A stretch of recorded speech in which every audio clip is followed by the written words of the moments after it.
Karumaldumal ang sinapit ng 2 bata sa Zamboanga City. Pinatay sila at sinunog sa isang lumang bahay. Ang suspect sa krimen, ang caretaker ng naturang bahay.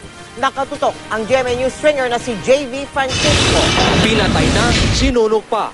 Ito ang sinapit ng 2 bata na matagpuan sa bakuran ng isang bahay sa barangay Talon-Talon, Zamboanga City, Sabado ng gabi.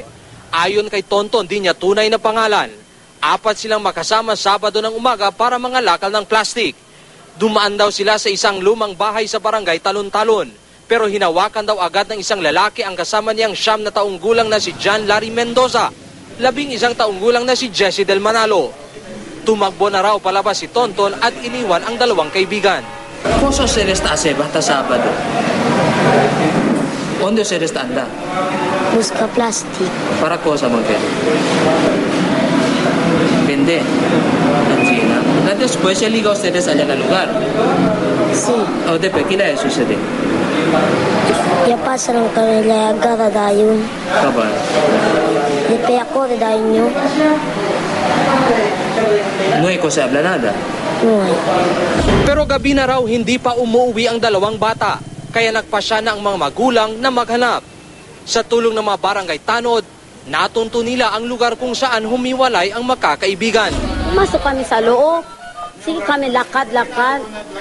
Nakita namin dugo. Tapos sa banda, nakita namin mga sinelas ng anak ko. Nandun na yung sinelas ng anak ko. Tapos? Sabi ko na wag na, namatay na pa. Kay, may tanong na sinelas. Anak ko yan, sinelas. Na, sabi ang mga barangay tanong, sige hintay tayo, tawag tayo ng pulis. Dito na raw sila tumawag ng pulis.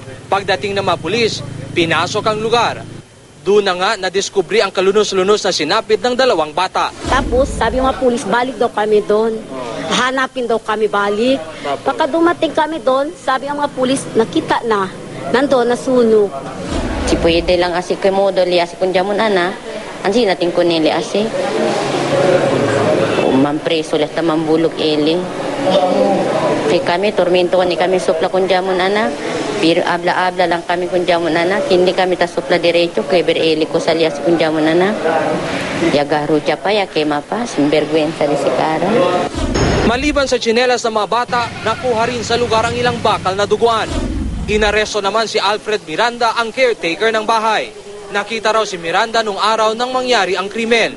Kanina, sinampahan na ng kasong 2 counts of murder si Alfred Miranda sa Hall of Justice, pero mariin niyang itinanggi ang krimen. Hustisya naman ang sigaw ng mga magulang ng 2 bata. JB Francisco, GMA News.